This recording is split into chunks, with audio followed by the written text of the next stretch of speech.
La rançon de la vertu. Chapitre 23. Au-delà du sang.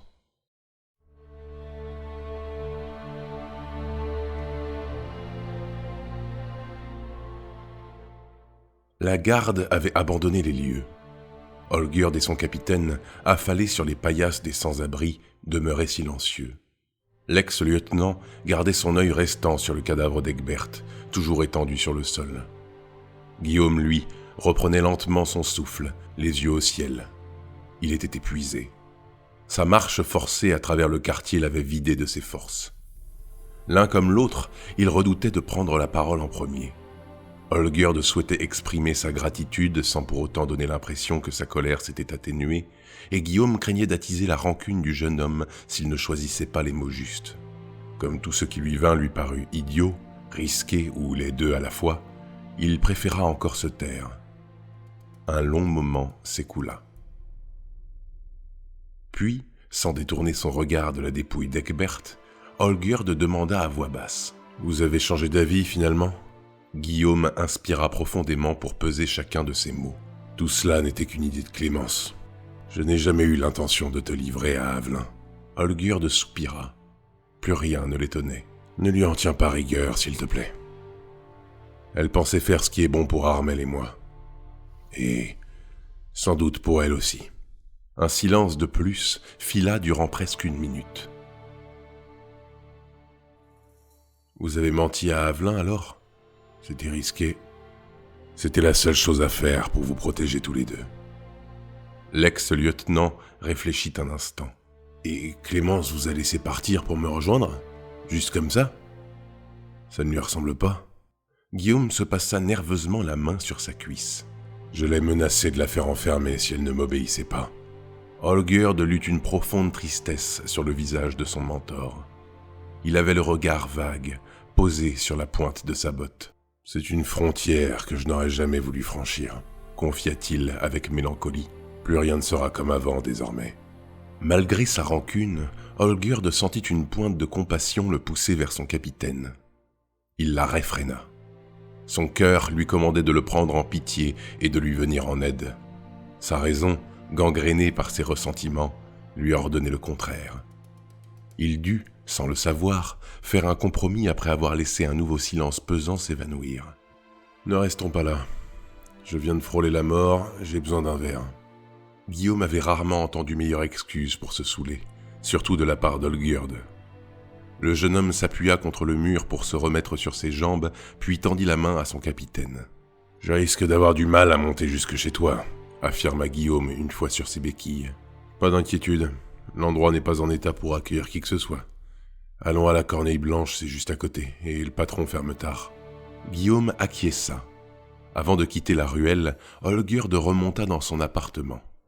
Il redescendit sa canne à la main et un grand drap roulé sous son bras.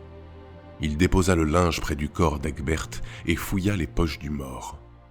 Il n'avait presque rien. Des épluchures de fruits et 2 piécettes. Olgierd les déposa sur le sol à moins d'1 pas du Maccabée, puis étendit sur lui le tissu destiné à respecter sa dépouille.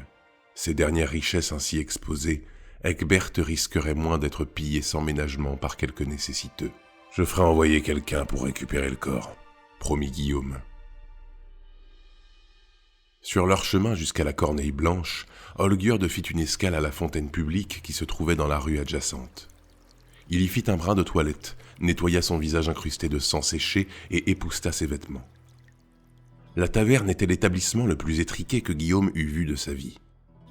Elle prenait la forme d'une petite tour rectangulaire ratatinée entre 2 immeubles. Sa façade en colombage à la bauge jaunie et effritée par le temps arborait une enseigne rouillée et mal dégrossie en forme de corbeau. On distinguait çà et là sur le métal roussâtre quelques traces d'une peinture laiteuse, délavée par les années et les intempéries. « L'endroit est charmant », ironisa Guillaume. « C'est la seule taverne du coin à rester ouverte après le couvre-feu. Le patron s'appelle Adelbert, c'est le demi-frère du chef de la brigade de nuit. Ils viennent y écluser de temps en temps lors de leur patrouille, d'où le passe-droit. » Guillaume fit la sourde oreille. Il connaissait de vue les sentinelles dont parlait Olgierd, bien qu'elles n'étaient pas directement sous ses ordres, mais répondaient à ceux d'un autre capitaine du berceau. « Tu n'as pas peur qu'ils s'arrêtent boire un verre pendant que nous sommes là ? Olgierd fit non de la tête. Ils sont réglés comme la marée. S'ils se ramènent, aucune chance de les voir débarquer avant minuit. Visiblement, le jeune homme connaissait son affaire. À l'intérieur, la corneille blanche semblait encore plus petite que vue de dehors. Une pièce exiguë contenait 3 tables agencées contre un mur tandis qu'un modeste comptoir courait le long du côté opposé. Les tonnelets, les bouteilles, la vaisselle et la nourriture étaient disposés sur des étagères qui couronnaient tout le pourtour de la salle. Un escalier si abrupt qu'on aurait pu le qualifier d'échelle grimpait à l'étage supérieur, et un chandelier en fer noir, aussi grossier que l'enseigne battant sur la devanture, éclairait péniblement l'endroit, le faisant osciller entre une lumière timide et de profondes ombres. Enfin, assis derrière son comptoir, un homme d'une 40aine d'années pelait grossièrement des pommes de terre vomies du sac de jute flanqué à ses côtés. À la vue de Guillaume, le cuisinier bondit de son siège. « Capitaine Navel, quelle surprise !» fit-il en contournant son établi. « Jamais je ne me serais attendu à votre visite. »« J'avoue être le premier étonné de ma présence ici, » avoua le vétéran en balayant la salle d'un regard. Guillaume ne le connaissait pas, mais il n'était pas surprenant que l'inverse soit le cas. À travers l'île du Berceau, presque tous les hommes ayant dépassé la trentaine savaient qui il était. « Quelle tragédie cet incendie! Je suis désolé pour ce qui vous est arrivé. » Guillaume acquiesça, l'air embarrassé. « On dit que c'était à cause d'une affaire de contrebande. C'est vrai ?»« Nous ne sommes pas là pour émoustiller ta curiosité, » intervint Olgierd, jusqu'alors ignoré du tenancier. « On sert toujours à boire ici, non ?» Adelbert constata son visage tuméfié. « Eh bien, qu'est-ce qui t'est encore arrivé à toi? T'es passé sous un char ?» J'ai eu quelques déboires avec des rustres du quartier. Maintenant, si ta soif de ragot est étanchée, occupe-toi de la nôtre. Sers-nous 2 pintes et fous-nous la paix. On a besoin de tranquillité. Adelbert se renfrogna. Il servit les bières commandées puis retourna à ses légumes. Olgierd et Guillaume s'installèrent au fond de la pièce, juste sous l'escalier. Le peu de lumière qui leur parvenait filtrait sous les marches, projetant de fines lames jaunes sur leurs silhouettes. En voyant Olgierd sortir une pipe de sous sa veste, Guillaume retint comme il le put une grimace exaspérée. Son ex-lieutenant ne l'avait pas manqué. « C'est que du tabac. J'ai rien dit. » Olgierd pencha la tête une seconde sur le côté. « Vous en pensiez pas moins. » Il quitta sa chaise un instant pour enflammer une tige de roseau soufré qu'il gardait dans sa poche. Sa flamèche au bout des doigts, Olgierd alluma sa pipe et inspira une grande bouffée. « Comment va Armel ?» demanda-t-il, soufflant une longue traînée de fumée grise tandis qu'il regagnait sa place. Jusqu'à ce soir, elle se portait bien. Le fils de son maître d'apprentissage, un jouvenceau à peine plus vieux qu'elle, semble lui faire les yeux doux. Et le maraud ne la laisse pas indifférente. Je peux savoir ce qui te fait sourire? Rien. Juste, je suis surpris d'apprendre qu'il y a à la tonnelle un gamin assez brave pour se risquer à faire la cour à votre fille. Il doit avoir du cran. Ou s'être sacrément épris d'elle pour oser tourner autour de la prunelle de vos yeux. Guillaume se demanda pourquoi Olgierd évitait le sujet de leur discorde. Heureux de pouvoir discuter sans craindre une nouvelle querelle, il poursuivit cette conversation, bien que son propos ne l'enchantait pas. L'amour ne fait pas un bon mariage. Tu le saurais si t'avais mon âge. Olgierd prit une nouvelle gorgée de bière. Quel manque de romantisme, fit-il remarquer en reposant sa chope. S'il y a bien une chose que doivent nous envier les puissants, c'est justement que nous autres, petites gens, pouvons nous unir à qui bon nous semble, sans nous soucier des intérêts qu'apportent nos mariages. Là est le nœud du problème. Je ne sais plus trop à quel monde j'appartiens. Je suis un peu comme ma maison, à cheval entre le bas peuple et le beau monde. Si j'étais encore simple batelier, je ne me serais pas trop posé la question. Un gaillard robuste et respectueux m'aurait suffi. Guillaume s'arrêta, comme entre 2 phrases. Olgierd l'invita à poursuivre. « Et c'est plus le cas, aujourd'hui ?»« Aujourd'hui, j'ai des biens. Un grade plutôt prestigieux, une certaine influence. Je peux plus me permettre de traiter une affaire comme celle-ci de la même manière que je l'aurais fait dans mon ancienne vie. Merde, j'ai l'impression de parler comme ma femme. Et quant à ces histoires de romance, justement, je suis sans doute le mieux placé ici pour te dire qu'un joli minois et quelques accointances de caractère ne sont pas suffisants pour bâtir un mariage heureux. Le temps passe. Les instants de liesse se font de plus en plus rares et les sentiments s'estompent sous le poids des années. Puis, un jour, lorsque tu regardes cette personne avec qui t'as traversé tant de choses, il te reste plus beaucoup de ces belles pensées. La sainte institution du mariage. Voilà ce qu'il y a un homme à sa femme dans la durée. Rien de plus. Olgierd fumait en l'écoutant parler. Lorsqu'il eut terminé, il resta pensif de longues secondes. « Je comprends mieux pourquoi les nobliaux s'entourent ainsi de leur maîtresse, » réagit-il enfin. « Vous auriez pu faire comme eux. Trouver réconfort auprès d'une amante, vous ressourcer dans ses bras et faire face à vos obligations avec plus de courage. » Guillaume ignora la pique involontaire du jeune homme. Sans doute y avait-il une part de vérité dans sa maladresse. Les occasions n'ont pas manqué.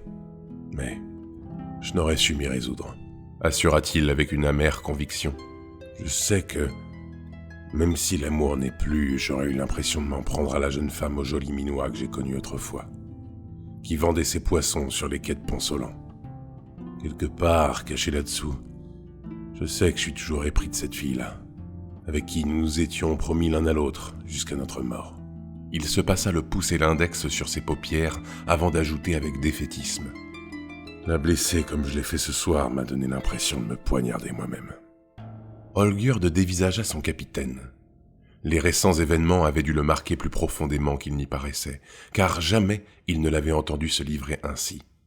Avec les années, Olgierd et Guillaume avaient appris à se connaître et à communiquer par des non-dits plutôt que par de réelles conversations comme celle-ci. S'épancher de la sorte devant un autre homme était une chose peu commune et souvent critiquée. En voyant son mentor, d'habitude si puissant, si inébranlable, présenter comme telles ses faiblesses, Olgierd se sentit plus confiant. À cet instant, et pour la première fois de sa vie, il ne craignait plus l'ombre de l'intouchable héros. « Vous l'auriez vraiment fait ?» se risqua-t-il à demander. Devant la mine d'incompréhension du vieil homme, Olgierd réitéra sa question. « Vous l'auriez vraiment fait enfermer ?» Guillaume plongea un regard tremblant dans celui de son protégé.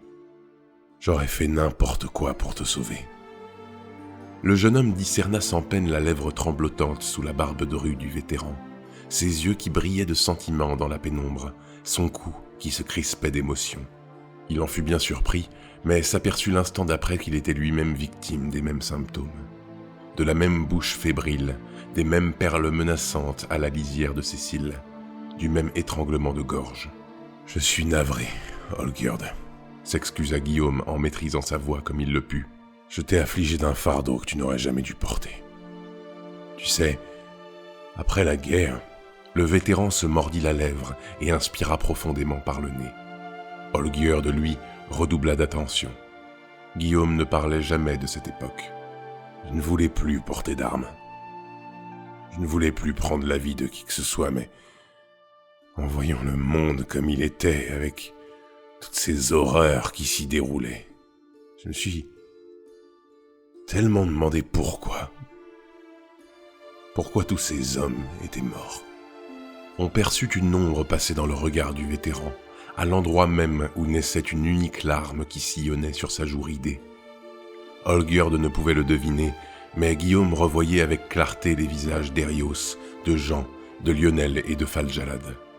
Le souvenir qu'il en avait était étrange, fabriqué, mêlant des visages souriants et des corps mutilés.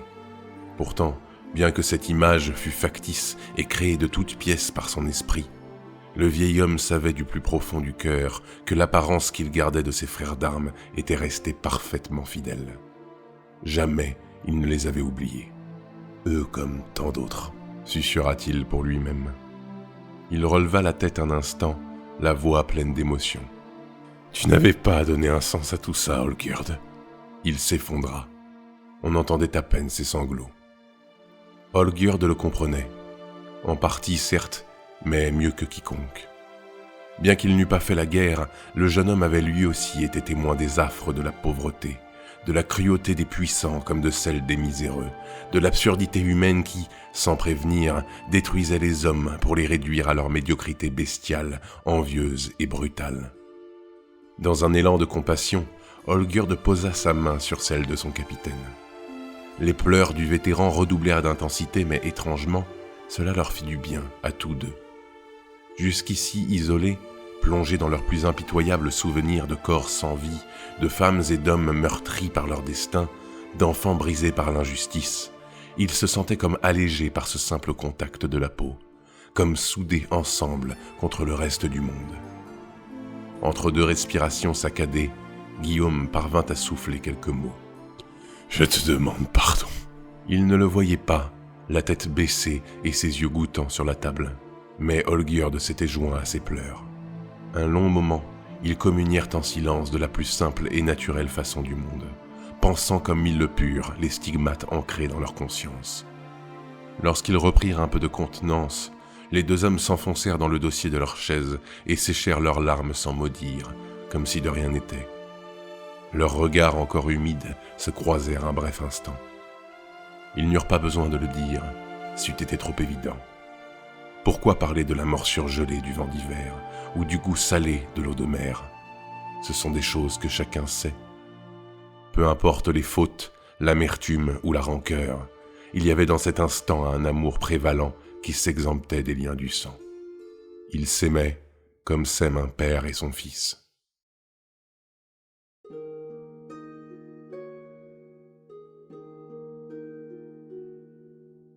Peu après, Olgierd raconta à Guillaume les récents événements.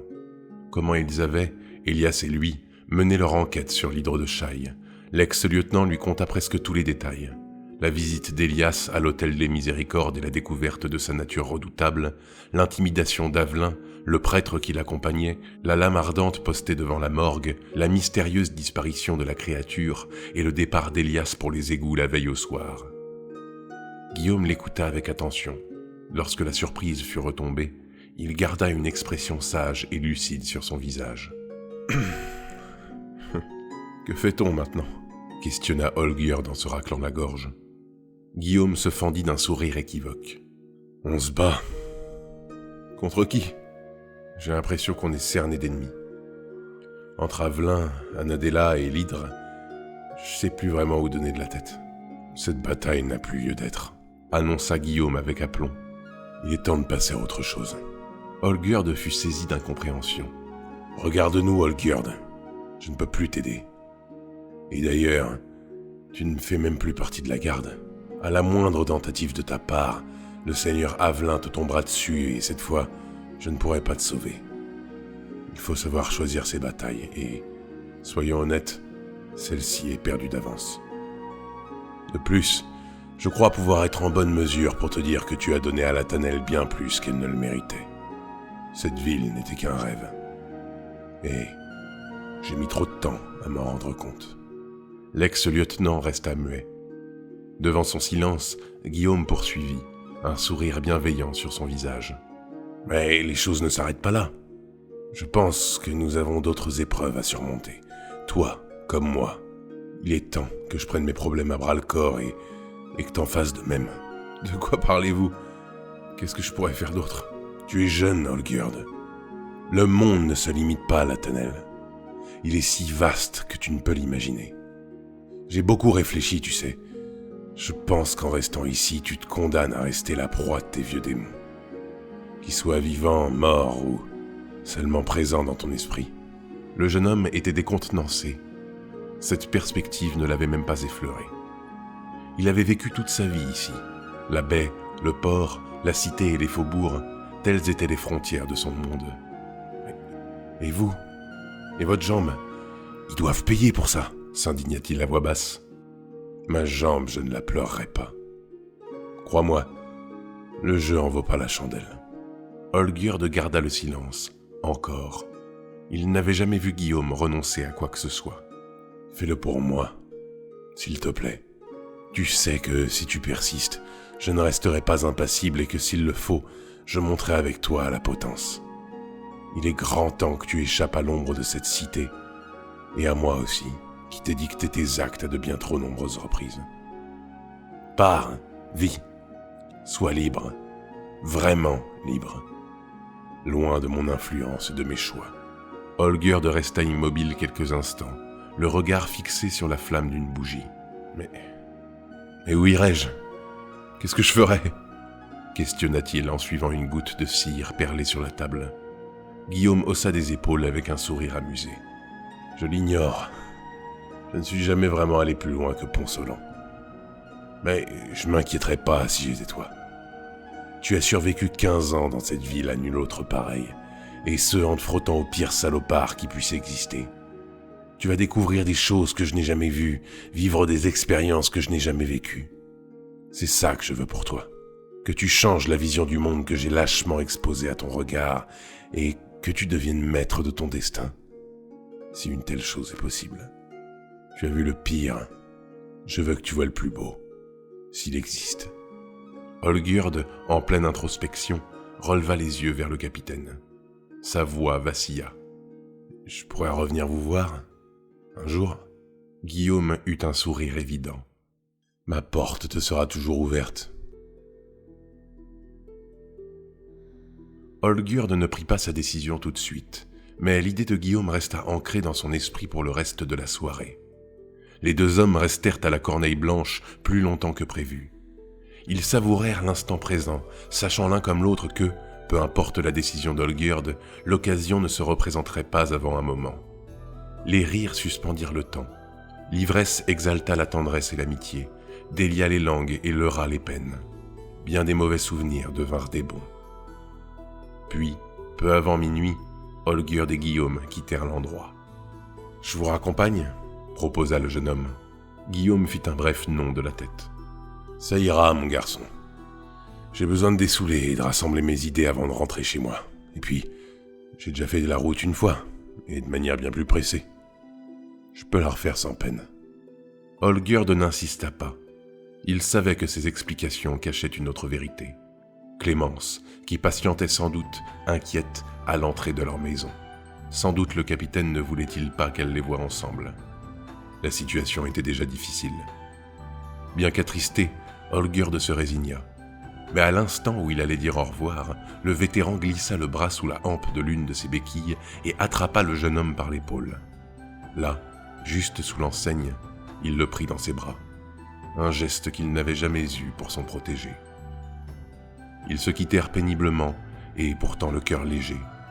Lorsque Olgierd disparut à l'angle de la rue, il eut une sensation étrange à l'esprit. Il n'était plus orphelin. L'ex-lieutenant fut le premier chez lui. En arrivant dans son appartement, il enjamba la porte défoncée qui barrait le couloir et retrouva le capharnaüm laissé par son combat avec la garde. Il y avait là, parmi l'amas de bris de verre, de linge froissé et de bois brisé, les témoins de son histoire qui s'offraient à lui comme autant de ruines de son passé. Une multitude de questions le traversa. Olgierd ramassa une bouteille où fermentait encore un reste de gnôle et s'approcha de la fenêtre qui donnait sur la ruelle. En contrebas, la silhouette du corps drapé d'Egbert se dessinait dans l'obscurité. Il débouchonna sa liqueur, la porta à ses lèvres et suspendit son geste. C'était décidé. Il ne repartirait pas vers sa vie d'avant. Plutôt que de se livrer à ses démons, il versa le contenu de la bouteille sur le sol en l'honneur du sans-abri. Il allait partir. Guillaume arriva sur le seuil de sa maison peu après. Il avait longuement réfléchi durant le chemin de retour, à la recherche des mots dont il userait une fois auprès de son épouse. Pensant les avoir trouvés et déterminé à remettre de l'ordre dans son existence, il entra dans sa demeure, traversa le vestibule et pénétra dans la pièce de vie. Clémence était là, immobile, à peine éclairée par les dernières bougies mourantes au-dessus de l'âtre. Elle s'était endormie dans son fauteuil. Une ombre dissimulée derrière la porte se mouva dans le dos du capitaine. D'un coup de pied, elle dégagea l'une de ses béquilles et l'infirme s'écroula sur le sol. Guillaume, sonné, fut transpercé de douleur. La plaie à sa jambe n'avait pas supporté la chute. Il se retourna, hagard. Une paire d'yeux de serpent tombait sur lui. À côté d'elle, Elias arborait un visage sans âme, une lame glissée sous la gorge de sa fille.